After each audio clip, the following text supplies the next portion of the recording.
एक प्लॉट है जिसका तो मैं जिक्र करना चाहूँगी, B281 घड़ोली डेयरी फार्म। इसमें जो पीड़ित व्यक्ति है उसने ये मकान खरीदा और बनाना शुरू किया। उसका जुर्म इतना था कि वो मकान बना रहा था रहने के लिए, बस इतना ही जुर्म था।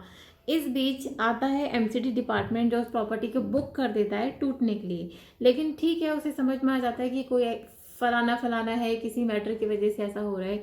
लेकिन सबसे हैरानगी वाली बात ये रहती है कि जो एमसीडी का वेटनरी डिपार्टमेंट है वो फोर्स लेके आया ये कह के थाने में कि उसको फोर्स की ज़रूरत है कि पशु विभाग को आदेश मिले हैं नेशनल ट्रिब्यूनल कोर्ट से, एनजीटी की कोर्ट से, कि पशु विभाग की जो भी मतलब है सामान, मतलब लाइक कूड़ा करकट और जो डेयरियों का जो गंदा पानी है, वेस्ट है या डेयरीज है, उसको सील करने के लिए। लेकिन होता क्या है, आप सोच नहीं सकते, प्रोग्राम किसी और का, फोर्स किसी और के लिए बुक की गई, लेकिन एक ऐसा पीड़ित व्यक्ति जो खड़ा था अपने घर में रह के खाना खा रहा था, उसको निकाल के बाहर फेंक दिया जाता है, उसकी प्रॉपर्टी सील हो जाती है। पूछे जाने पे कि आपने मेरी प्रॉपर्टी क्यों सील करी, उसे एक सीलिंग ऑर्डर दे दिया जाता है जो इंस्टेंट उसी टाइम कटा होता है, जिसमें सेम डे की डेट लगी होती है और सेम डे का उसमें लिखा होता है कि प्रॉपर्टी आपकी सील कर दी गई क्योंकि फलाने फलाने एनजीटी की कोर्ट के आदेश थे। जैसे ही वो जाता है, मैं भी क्या कर सकती हूँ, पुलिस फोर्स थी, प्रशासन इतना स्ट्रांग है कि कोई अपोज करना है तो वही जेल चले जाता है। तो जैसे ही पुलिस फोर्स जाता है, मैं 100 नंबर की कॉल करती हूँ और थाने में जाके फाइल इंस्पेक्ट करती हूँ, तो मालूम होता है कि जो पुलिस फोर्स ली गई है वो तो डेयरी पालन के लिए ली गई थी। ये व्यक्ति तो अपने घर में रह रहा था, तो ऐसा क्या हुआ। फिर मैंने return complaint the, DCP, SHO, commissioner of the police, कुछ फ़र्क नहीं पड़ा। फिर मैं एमसीडी के डिपार्टमेंट में गई, मैंने एमसीडी के डेप्यूटी डायरेक्टर को कांटेक्ट किया कि आपने ये क्या कर दिया, क्यों आपने इस प्रॉपर्टी को सील किया, इसके तो ऑर्डर नहीं थे। धमकी मिलती है, कोई बात नहीं, देख लेते हैं। फिर एमसीडी कमिश्नर के पास गई, विजिलेंस डिपार्टमेंट गई कि फलाना फलाना जगह जाने के बाद में उस प्रॉपर्टी को मैं इंसाफ दिला पाई और 1 महीने के अंदर उस प्रॉपर्टी को एमसीडी के डिपार्टमेंट ने आके डिसील किया।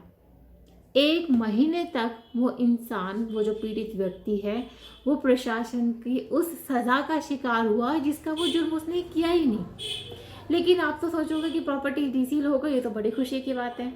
अरे, मैं आपको यही समझाना चाहती हूँ कि प्रॉपर्टी सील क्यों हुई उस तक आप नहीं सोचोगे। उस व्यक्ति ने, उस पीड़ित व्यक्ति ने 10 लाख रुपए की रिश्वत नहीं दी थी। उसने उन लोकल बिल्डर्स से मकान नहीं बनाया था। बहुत हैरानी आपको होगी सोच के कि जब आप लोकल डीलर से मकान नहीं बनाते हो तो इन प्रशासन वालों को वो कानून याद आ जाते हैं जो होते ही नहीं है। मुझे तो बहुत हंसी आ रही है इस बात पे कि पुलिस डिपार्टमेंट का मशीनरी की तरह ये लोग यूज़ करते हैं और आते हैं, भाई फोर्स दे दो, हमें जाना है, लिखा कुछ भी होता है, आके पुलिस खड़ी हो जाती है, पीड़ित व्यक्तियों के हाथ पैर बांध दिए जाते हैं, उनके सामने उनकी प्रॉपर्टी या तो तोड़ दी जाती है या तो उन पर सील लगा दिया जाता है और गैर कानूनी कब्जा होता है। और ये खुलेआम हो रहा है, शिकायत करने पे भी कोई फ़र्क नहीं पड़ता, क्योंकि शिकायत किसके सामने करेंगे, वो लोग जो स्पेशली फोर्स दिलवाने में हेल्प करते हैं इनको गैर कानूनी काम के लिए। आप सोचिए कि हमारा संविधान कितना बड़ा खतरे में है कि अगर हमारे पास पुलिस आ रही है जो हमारे लिए ही रक्षा के लिए है और वो गैर कानूनी काम के लिए आ रही है, आप किसके पास जाएंगे, कब तक जाएंगे, कब तक आप इस चीज़ को हैरेस करेंगे। ये सिर्फ 2 प्रॉपर्टीज़ नहीं है, ऐसी कई और प्रॉपर्टीज़ हैं जिनका जो मैटर है ना वो हाईलाइट नहीं होता। वो क्या करते हैं, सील होने से पहले आता है कोई इंस्पेक्टर, आता है कोई खबरी दलाल, आके बताता है कि आपकी प्रॉपर्टी तो कल सील होने वाली है, रातों रात लाखों रुपए लेके जाते हैं। तो जो नहीं देने चाहते पैसे, या वो सोचते हैं कि भैया ऐसा कैसे हो सकता है, हमें तो पता नहीं, कोई खुल के बताता थोड़ी है कि हमने रिश्वत दी है मकान के लिए, वो जो प्रॉपर्टीज़ है वो सील हो जाती है। जब ये प्रॉपर्टीज सील होती है उसके बाद में सब ये जानते हैं कि बहुत लंबा प्रोसेस है, वकीलों को पैसा देना होगा, कोर्ट से सील हुई, डीसील हुई या नहीं हुई, कोर्ट से सीलिंग के ऑर्डर खोलने के हुए या नहीं हुए। जैसा कि एक मतलब एक कहते हैं ना कि पुराने ज़माने में हुआ करता था कि जब तुगलक का जो शासन चल रहा था तो उसमें किसी को टांग के मेन मार्केट में डाल दिया जाता था ताकि उसके देख के सारे कानून का पालन करेंगे। लेकिन आज ऐसा होता है कि हमारी जो मेन मार्केट है वो उस तरीके का एक नमूना है। अगर आप प्रशासन के खिलाफ जाओगे तो ऐसा होगा, और वो कोर्ट जाके भी क्या उखाड़ लेते हैं। आप खुद सोचिए, हाई कोर्ट में 7 साल से केस पड़ा हुआ है उस जुर्म के लिए जो सभी कर रहे हैं। या तो वो जुर्म है ही नहीं, या तो वो बिल्डर्स जुर्म नहीं कर रहे, या तो वो नेता के लोग जुर्म नहीं कर रहे। अच्छा, ये लोग नेता बनते अपने आप को, आ जा रहे हैं, आपके गलियों में घूम रहे हैं, हाथ पैर जोड़ रहे हैं, फलानी पार्टी से हैं, उनके मकान बने हुए हैं। अगर वो सच में समाज सेविका होते या सेवक होते तो क्या वो उस वक्त उस सीलिंग के अगेंस्ट नहीं जाते? क्या वो कानून का दरवाज़ा खटकाने में मदद नहीं करते जैसे मैंने करी है? या मेरा खून खौलता है अगर मेरी घड़ोली डेयरी फार्म में कोई भी एक्शन इलीगल होता है, कोई भी। फीस तो छोड़ो, मैं तो आने जाने का खर्चा भी खुद से उठाने को तैयार हूँ अगर किसी के साथ गलत होता है तो। मैं आपसे पूछती हूँ कि आप उठ के उन नेताओं को जानते हैं लोकली, क्योंकि आप यहीं पे रहते हैं, आपको पता है कौन किस किस पार्टी का मेंबर है और किस किस के कितने मकान कितने ज़्यादा कंपार्टमेंट्स में बने हुए हैं, फ्लैट्स बने हुए हैं, बिल्डर्स बने हुए हैं। लेकिन वही लोग आज आके कहते हैं कि हम एमसीडी से इंसाफ दिलाएंगे। आप तो खुद इंसाफ तब नहीं दिला पाए थे। आपने तो खुद एक सिस्टम का पार्ट होते हुए जो वैकेंट प्लॉट्स हैं उस पर मकान बनाए और आपने बेचे। आपने उनसे लाखों करोड़ों रुपया बनाया। आप पैसे वाले हो गए हो, आप आके हो और वोट मांगते हो और इंसाफ की बातें करते हो। आप इंसाफ तब क्यों नहीं कर रहे थे कि भाई इस बेचारे का रह रहा है, इसका क्या नुकसान है? आपने कभी सोचा किसी चीज़ के लिए? सिर्फ उठ के आ जाने से आप वोट के हकदार नहीं बन जाते हो।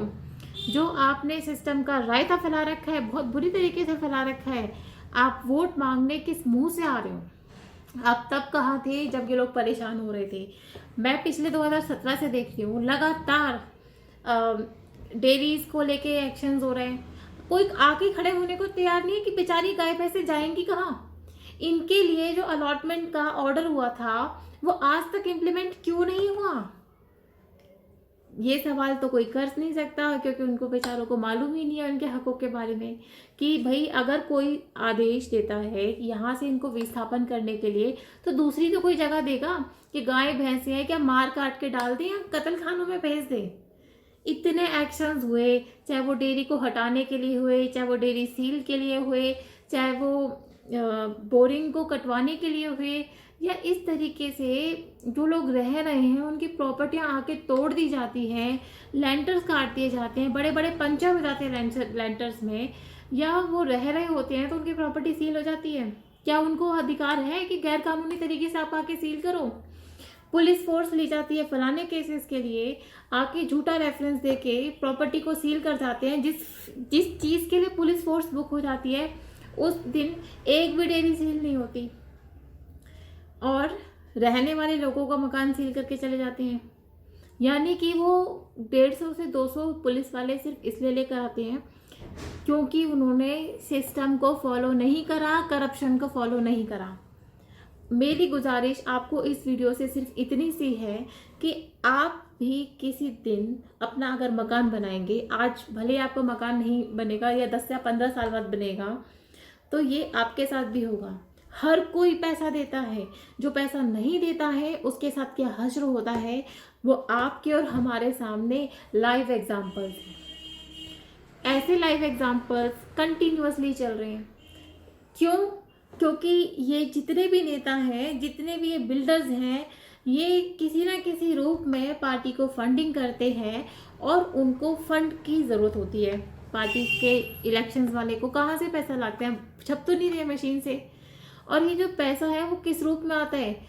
चाहे आप अपने एरिया में बोरिंग कर लो तो इनकी एक पर्टिकुलर फिक्स होगा कि इस एरिया में इसी बंदी की बोरिंग होती है। जो 10,000 की बोरिंग होगी वो 1.5 से 2 लाख में बोरिंग होती है। वो पैसा आपके पास से जाता है। बिल्डर्स ही मकान बनाएगा तो ही मीटर लगेंगे। बिल्डर्स ने मकान बनाया है तो पुलिस नहीं आएगी, एमसीडी वाली नहीं आएगी और उसका मकान 4 मंजिल से 8 मंजिल भी बन सकता है, कोई दिक्कत नहीं। लेकिन बनने में दिक्कत नहीं है। लिया क्या जाता है उस चीज़ के बदले? आपके कम से कम 2 फ्लोर लिए जाते हैं। बिल्डिंग मटेरियल भी उन्हीं लोगों से आएगा जो जिसकी चल रही होगी एरिया में, भाई फलाने का रिक्शा रोक लिया, फलाने का टेम्पो पकड़ लिया पुलिस वालों ने, और फलाने की मशीन है वो सीज कर ली है, बोरिंग की मशीन। अब भैया चिनाई कहाँ से होगी? ठेकेदार, वाह ये ठेकेदार तो यहाँ पे काम कैसे कर रहा है? हमारे एरिया का ठेकेदार काम करेगा जी। पुलिस तो उन्हीं ठेकेदार की मानती है, सुनती है, वरना तो उठा के थाने में बंद हो जाते हैं। और जेई तो उन्हीं के मकान को तोड़ते हैं जिनके ठेकेदार नहीं होते हैं। मशीन इन्हीं बिल्डर्स की, इन्हीं प्रॉपर्टी डीलर्स की, इन्हीं पार्टी के कार्यकर्ता की होनी चाहिए। बिल्डर्स इन्हीं पार्टी के कार्यकर्ता होने चाहिए, और जो मकान खरीदेगा इन्हीं से, उन्हीं को बिजली मिलेगी, और तो किसी को मिलेगी नहीं। तो आप ये समझो कि आप वोट उनको दे रहे हो, कल को ये वही लोग हैं, ये आज इस पार्टी के हैं, कल इस पार्टी को ज्वाइन कर लेंगे, ये इसके कैंडिडेट्स हैं, कल उसको कैंडिडेट्स हो जाएंगे, आज इसके मेंबर्स हैं, कल वो इसके मेंबर्स बन जाएंगे। लेकिन क्या आपने सोचा है कि ये बिल्डर्स 2-3 महीने में उस इंसान का 2 फ्लोर कोलैबोरेशन में ले लेते हैं? कोई क्यों बनवाएगा कोलैबोरेशन में, जब इतना हैरेसमेंट होता है ना उसके साथ में, कि जो बिल्डिंग मटेरियल अगर 50 रुपये है तो 2000 रुपये मिलते हैं। जो इंसान इतनी मेहनत से सालों साल मेहनत करता है, मकान बनाता है, और जब वो बनाने पे आता है तो उसको क्या सहना पड़ता है ना, वो वही इंसान जानता है जिसने मकान बनाए हैं। मजबूरी में जब प्रशासन तंग करता है, पुलिस वाले आते हैं, ब्लैकमेलर्स आते हैं, एक्सॉर्सिस्ट आते हैं, दलाल आते हैं, इनके बेलदार आते हैं, ये सब पार्टी से कनेक्टेड हैं। आप कान को ऐसे पकड़ो या ऐसे पकड़ो, बात एक ही है, चलनी तो इन्हीं की है। वरना तो मकान का लेंटर टूट जाता है, बनने के बाद मकान में सीलिंग हो जाती है, मकान में मीटर नहीं लगते, चाहे वो 1 मंजिल का मकान बनाया हुआ, लेकिन 5 मंजिल के बिल्डरों के मकान में मीटर लगे हुए हैं। आज जो गरीब है, जो जिसने अपने 30 गज में से आप 2 फ्लोर नहीं दिए मकान के, तो ये रातों रात इजी मनी इन बिल्डर्स के द्वारा बनती है। और ये जो बिल्डर्स होते हैं ये उस पार्टी, पॉलिटिकल पार्टी के फंड इकट्ठे करते हैं, उनके लिए फंड देते हैं, ताकि सिस्टम वही है, चेहरा नया है, हम सपोर्ट इस पार्टी को करेंगे या उस पार्टी को करेंगे, किसी को भी करेंगे, लेकिन हम लोगों की गाढ़ी मेहनत कमाई, जो उन्होंने 20 साल से प्लॉट्स के पैसे जोड़े होते हैं ना, उनमें से 3 महीनों में 2 फ्लोर के मालिक बन जाते हैं कोलैबोरेशन के नाम पे। सिर्फ इसलिए इंसान परेशान है, चल नहीं उसकी है नहीं, हर चीज में उसे दिक्कत होने वाली है। मकान टूट जाएगा, क्या सोचेगा बेचारा, कहता है कि भैया हाथ जोड़ो, ले लो, मुझे कोलैबोरेशन में बनाना है। कोर्ट के धक्के कौन काटेगा? वो बेचारा 7 साल से मकान टूटा पड़े, तो इंसाफ कहाँ पर है? क्योंकि यही ऑफिसर नकली रिपोर्ट बना के कोर्ट में दे देते हैं। आपको फैसला लेना है कि आपको अपनी बिल्डिंगों में से या तो फ्लोर देने हैं, या तो आप इस चुनाव का बहिष्कार करिए।